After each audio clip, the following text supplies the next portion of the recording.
Oi, pessoal.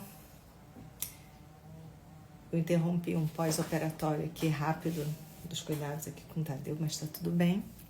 E eu quero falar nessa live rápida. Aliás, se acostumem, porque algumas vezes não dá para esperar para fazer uma gravação linda e maravilhosa, mas é importante, são assuntos muito sérios, pertinentes, e hoje eu vim falar sobre um artigo que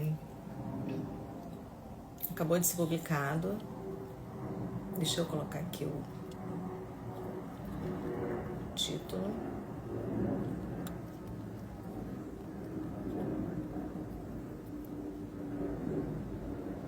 Eu acho que eu tinha colocado, achei que tinha ficado, mas não ficou não.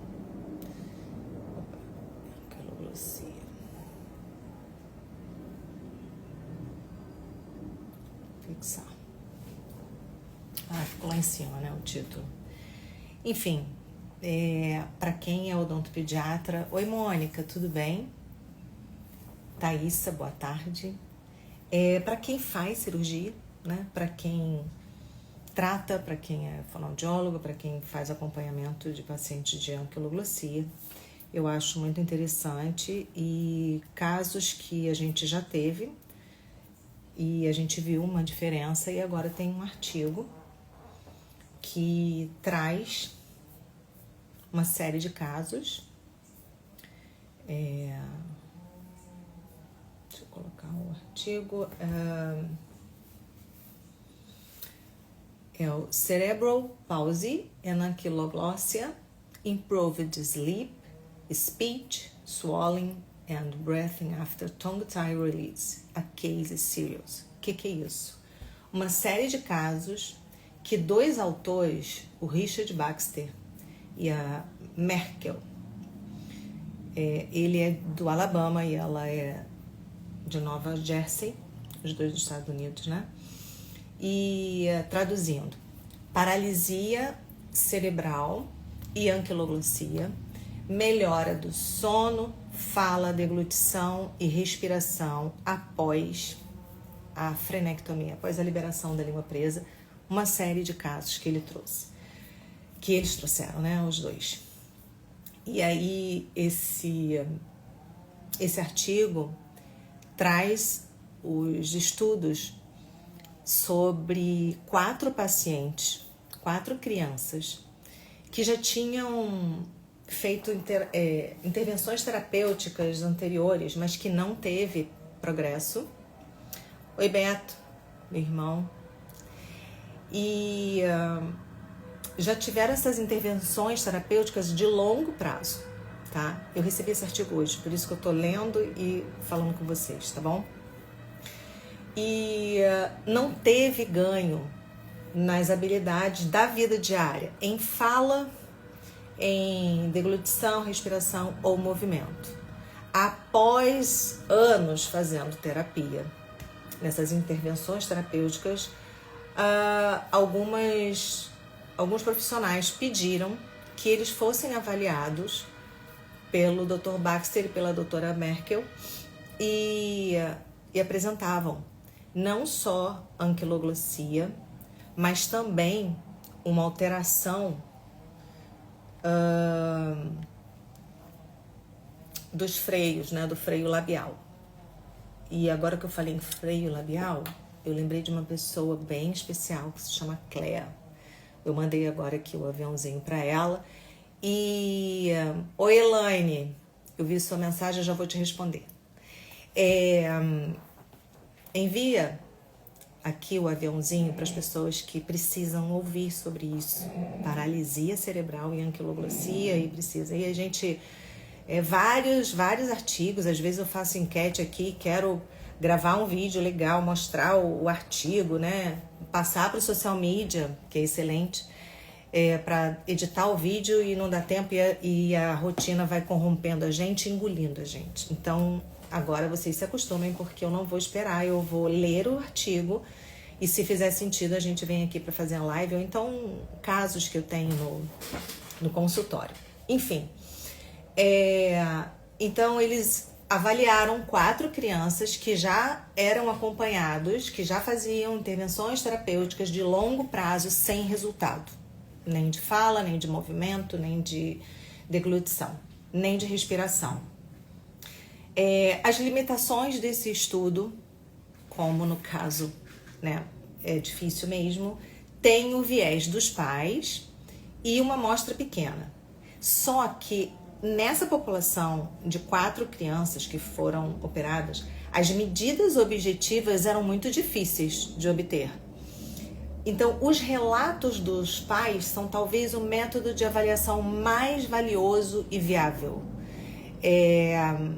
Normalmente, quando você vai fazer um pós-operatório, né, o mais comum é: pai, ou mãe, o que você observou de melhora nessa criança? E aí eles comentam. E muitas vezes eles comentam resultados ou diferença, melhoria, que nem você tinha colocado como impacto, porque a mãe não tinha relacionado aquilo. Ela não achava que aquele problema era relacionado à anquiloglosia, tá? E aí, a gente tem aqui a descrição dos casos, tá? O que eles sentiam. Então, um quadro lindo, uma tabela aqui de melhoria, que é isso que eu vou falar também para vocês. Mas, basicamente, a segunda autora, a doutora Merkel, ela concorda que muitos pacientes com necessidades especiais, como paralisia cerebral, submetido à frenectomia lingual, apresentaram ganhos funcionais em um ritmo muito mais rápido do que antes da descoberta e do tratamento da língua presa, e sem efeitos colaterais adversos. A gente pode colocar aqui, eu tenho uma live com essa mãe, a Tamires, vamos colocar como necessidades especiais todos os pacientes que procuram e que têm a língua presa e anquiloglosia, né? E que você conversou com os profissionais que acompanham esse caso e chegou à conclusão que poderia ter uma melhora na qualidade de vida dessa criança. E tem outros que os profissionais discordam e falam: não, vamos esperar porque não vai ter uma melhoria nessa qualidade de vida. O que a gente precisa colocar aqui? Quando um pai ou uma mãe, uma família, traz uma criança que apresenta alguns impactos, principalmente fala, principalmente comunicação, alimentação, e a gente fala que pode ter 30%, 50% de melhoria de qualidade de vida, que é uma coisa muito difícil da gente ter estudo, porque é difícil da gente mensurar, toda a família quer. E eu lembro que eu recebi de uma mãe a resposta: doutora Irmã, se tivesse 1% para melhorar a qualidade de vida da minha filha, eu quero. E eu lembro também que quando a gente fez a cirurgia, ela falou: Irmã, claro que ela vai precisar, né, de terapia, mas a minha filha é outra criança. A minha filha agora se comunica. Então passou de 1%.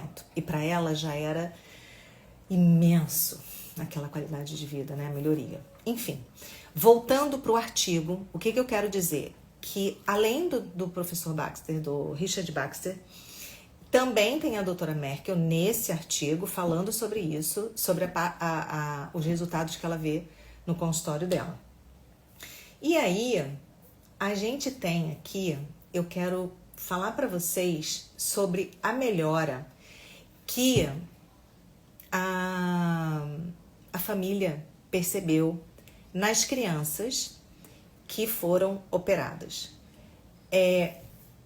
A maioria, né, os 4, apresentavam anquiloglosia, apresentavam restrição do lábio superior e algumas bridas, que tem uma classificação Baxter, ele que deu essa classificação. Então, no caso 1, eu vou ler aqui para vocês, no caso 1, o relato foi da família pós-frenectomia numa criança com paralisia cerebral. Dormindo mais profundamente, mais revigorado, menos respiração oral pela boca, menos ronco, menos ofegante.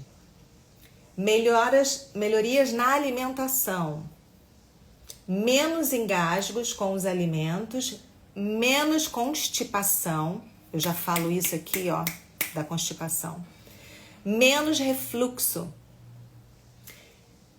Melhorias na fala, na comunicação. Diz dá, agora. Ela não falava nada, essa criança. E vocaliza mais. Melhorias no músculo esquelético. Menos tensão no ombro e no pescoço. Quem viu os stories meus falando da paciente que sentiu uma fisgada no ombro e sentiu um relaxamento na hora da cirurgia. Quadris mais soltos, menos estalos na ATM, aumento da mobilidade labial, mais fácil para escovar os dentes. Melhoria na respiração, menos respiração oral durante o dia, ficava muito mais com a boca aberta, menos resistência nasal para respirar e diminuiu congestão nasal.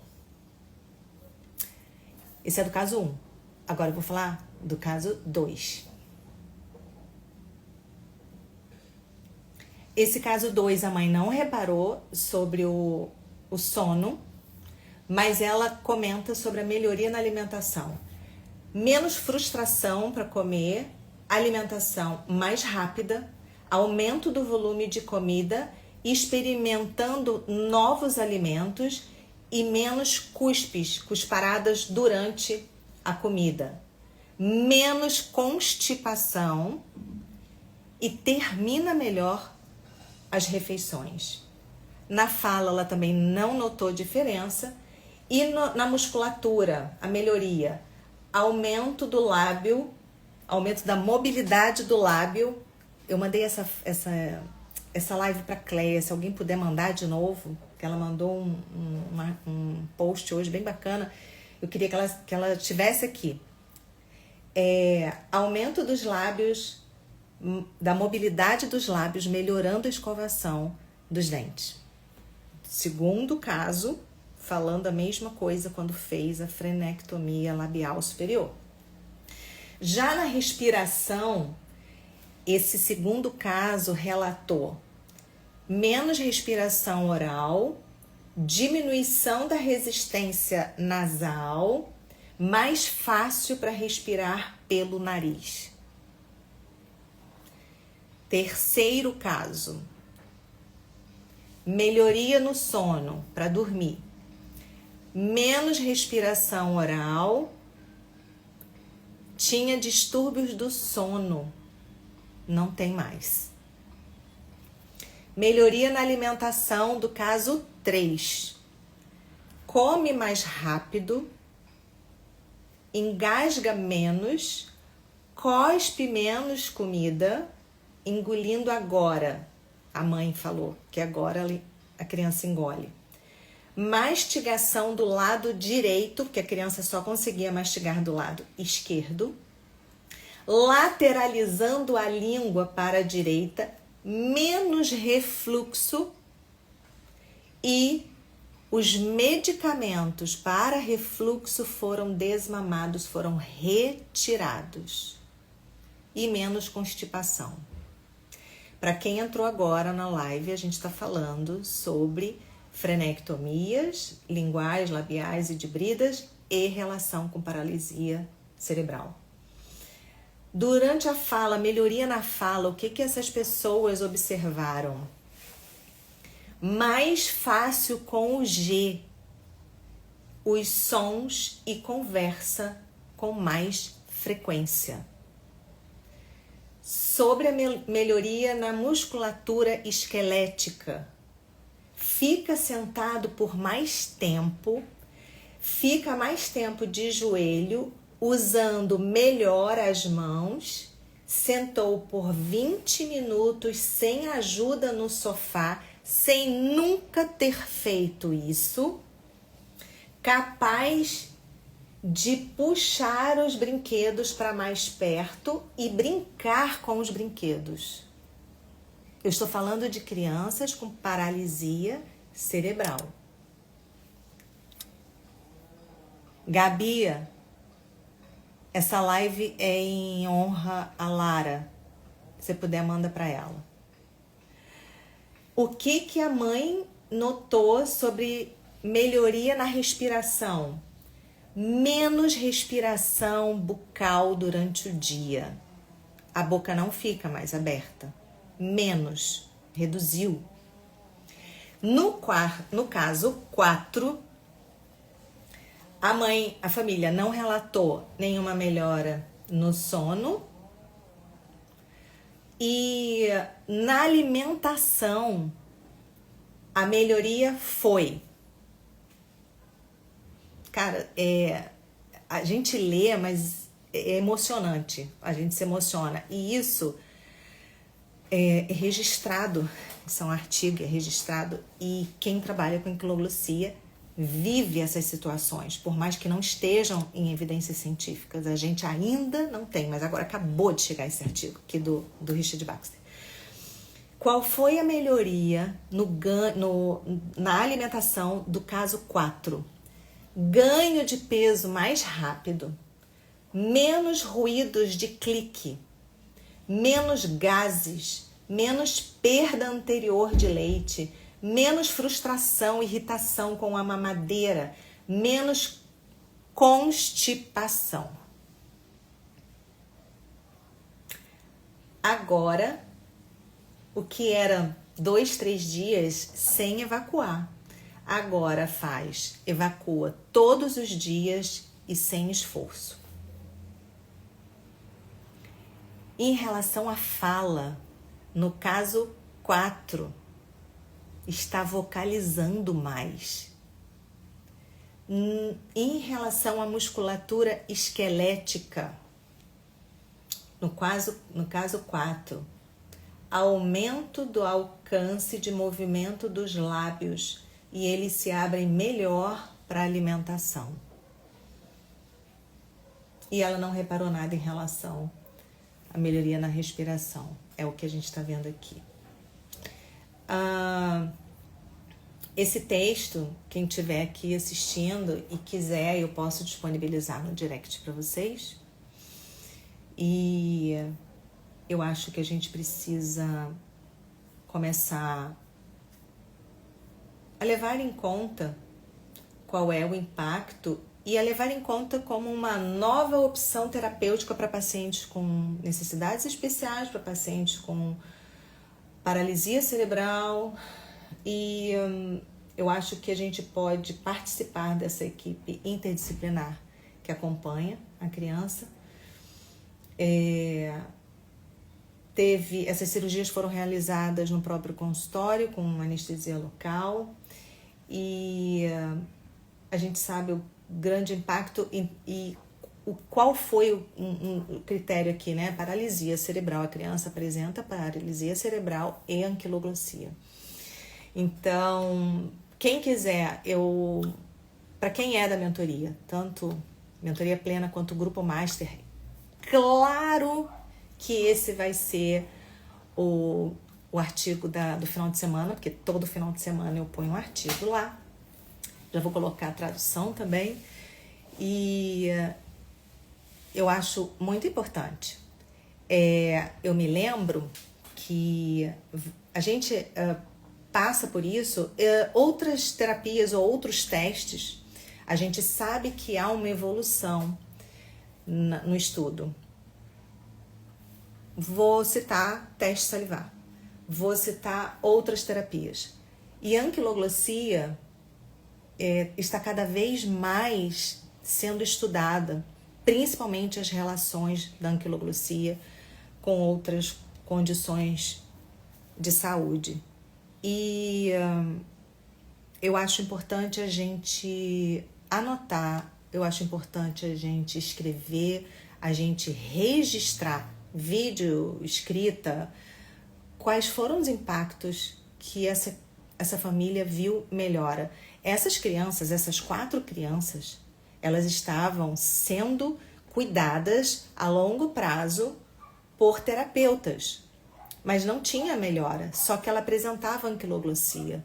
E foi levantado a pergunta, por que a gente não tenta fazer? Já que a gente sabe de todos os impactos de uma anquiloglossia e de um freio labial alterado, por que a gente não faz esse tratamento para melhorar, para acompanhar? E qual foi a surpresa deles? Foi isso. E esse estudo foi acompanhado, né? Foram não randomizado, mas foram 4 crianças, sendo que a doutora Merkel já viu isso também.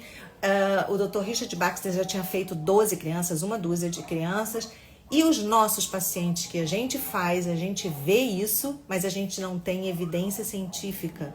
Mas a gente tem relato de casos aqui mostrando a melhora e o quanto que isso impacta na qualidade de vida da criança e da família, certo? Então, manda pra mim, eu não tenho como pegar agora aqui quem quer, quem não quer, que eu não consegui acompanhar. Manda pra mim no direct, que aí eu vou mandar pra vocês esse artigo e mais uma vez, quem é da mentoria plena ou do grupo master da mentoria plena, fiquem tranquilos porque vocês vão receber esse artigo lá em primeira mão no nosso grupo, tá bom? Então esse foi o recado de hoje. Envia para quem precisa ouvir, para quem precisa pensar numa nova opção, tá bom? De tratamento para essas crianças, para melhorar a qualidade de vida. Um beijo, boa sexta-feira para vocês.